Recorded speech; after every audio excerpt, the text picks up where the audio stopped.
name is Natasha Gerasimova. I'm a production designer. Also was supervising art director and art director for many years, but now I'm mostly just production designing. And I've worked on Loki, Ms. Marvel, Star Trek, Godzilla, News of the World, Finch. I was looking at your list. I was like, wow, wow, wow, wow. Yeah. So. The one because your list of movies that you've been involved with is amazing. So, like, what do you think that people like? What you're known for? Like, why studios keep going to you?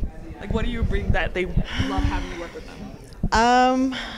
I mean, I love collaborating. I guess it probably makes me a good collaborator because you can't make a film without collaboration. And I actually I prefer that way of working rather than, working sort of in your own space, because that's the idea generation. It really happens when you're in conversation with others. I think everybody has something else, something new and different to bring in.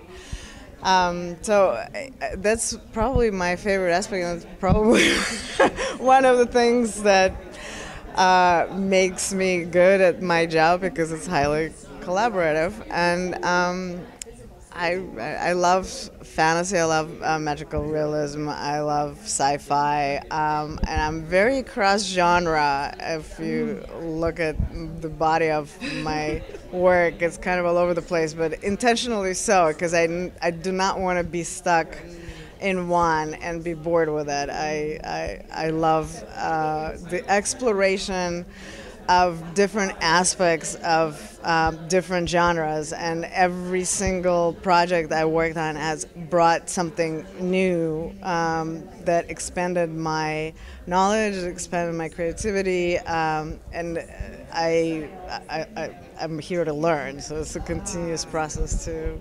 And you have such a unique status to learn because like each project is so wildly different. Absolutely. So yeah. For each project that you've been working on, has there been like a unique set of skills or experience that like you had to bring on or learn to create this product set? Yeah, absolutely. I think I always been very interested in technology and any sort of new aspects of the technology. Like on Star Trek, it was indispensable, and I was basically in charge of all consoles, and every set had numerous consoles and how to make them work. And it was right at the time where we're like switching from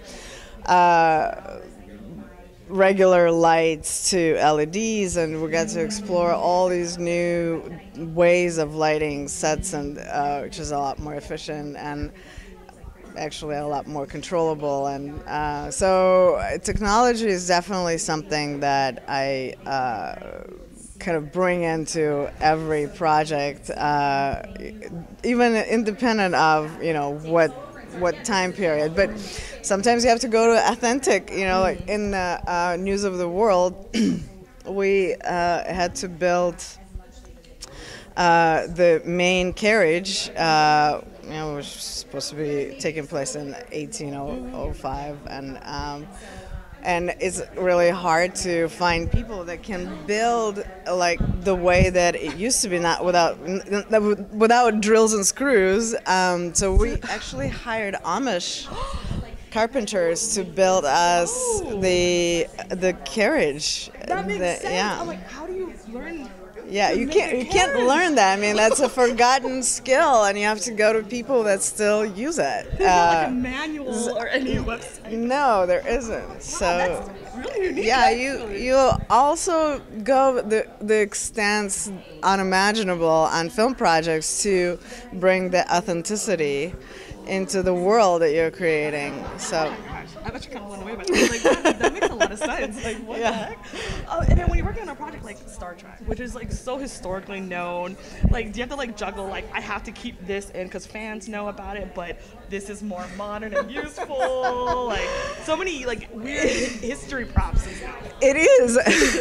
I actually, out of all the projects on Star Trek, ended up going to the fandom site to was one of the props that was missing from the first film going into the second. It was the main controller, and I couldn't find where, what it is even. And on the fandom site, somebody figured out that it was a boat throttle. And had the model actually listed, so Always keep around. help to source to the original and find it. That's so unique. Yeah. You did so much. How did you get to that? Like, how did you? Because I was looking at the pictures, I'm like, I don't know what this is or which part of what it is. So you must be really grateful. Yeah, for, I'm like, grateful. fan sites. Absolutely grateful. So for they're fan watching. sites. They're watching. Yeah. Yeah. So you have to deal with so much creativity probably throughout your whole day. Is there like a hobby or like something that you're like, I had to take a break, or something to keep the mind fresh? I don't particularly like. It's not a hobby, but I do like gardening and cooking. So for me, if I need to clear my mind, cooking or baking specifically is my thing to go to. It's something to just like wipe a clean slate, do something really with your hands, which is very different than it's a drawing and everything. It just like immediately puts me back into the work mode. So Thank you. That's so much fascinating. Like just a little bit so fascinating. Thank you so much for sharing all that.